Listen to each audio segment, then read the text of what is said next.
Tubby and the Red Car. Tubby was 3 years old with messy navy blue hair and big, curious blue eyes. He wore his tiny green jacket, white shirt, denim shorts, and red sneakers.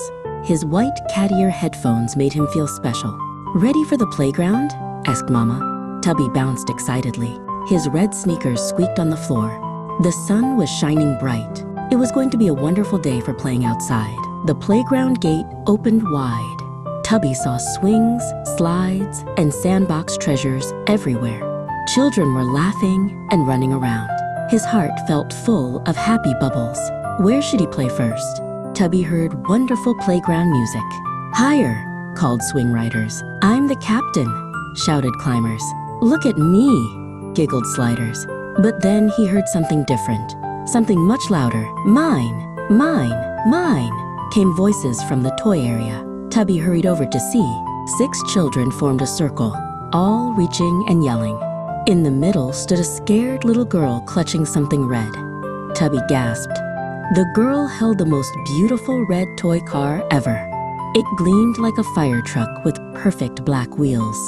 Tubby's imagination sparkled. He wanted to play with that car so badly. Without thinking, Tubby joined the circle. Me, pick me," he shouted, jumping up and down. His headphones bounced, his green jacket flapped. He reached for the shiny red car with everyone else. The louder everyone shouted, the more the little girl backed away. She hugged the car tighter, her eyes filled with tears. "You're all too loud," she cried, looking very frightened and sad. Tubby stopped jumping. He really looked at the scared girl's face. She wasn't mean, she was frightened. A heavy feeling filled his tummy.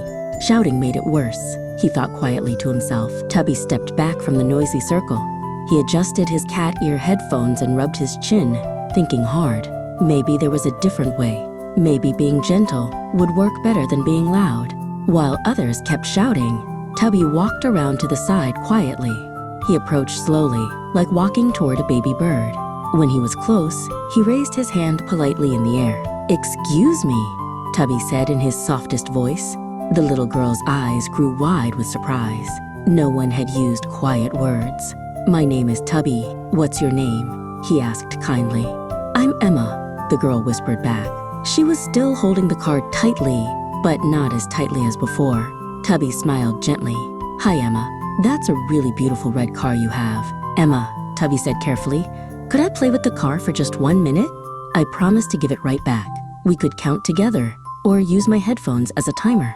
Emma looked at Tubby's kind eyes and patient smile. No one had said please or made a fair promise before. "You would really give it back?" she asked hopefully. "Yes," Tubby nodded earnestly. Slowly, Emma held out the beautiful red car. "1 minute," she said, but now she was smiling. Tubby accepted it carefully with both hands. "Thank you so much, Emma." His eyes sparkled with joy. Tubby played gently with the wonderful car. He made soft vroom vroom sounds and pushed it carefully along the ground. The other children stopped shouting and watched in amazement. How did quiet words work? When the headphone song ended, Tubby carefully gave the car back to Emma. "Thank you for letting me play," he said. Emma's face lit up like sunshine. No one had ever kept their promise before. Would everyone like fair turns? Emma asked the group, but you must raise your hand and ask politely, like Tubby did. One by one, children raised their hands and said, "Please," nicely. Soon all the playground children were using gentle words and taking turns. Tubby became the official timer counter. Emma felt happy sharing her car. Everyone learned that quiet kindness works better than loud demands.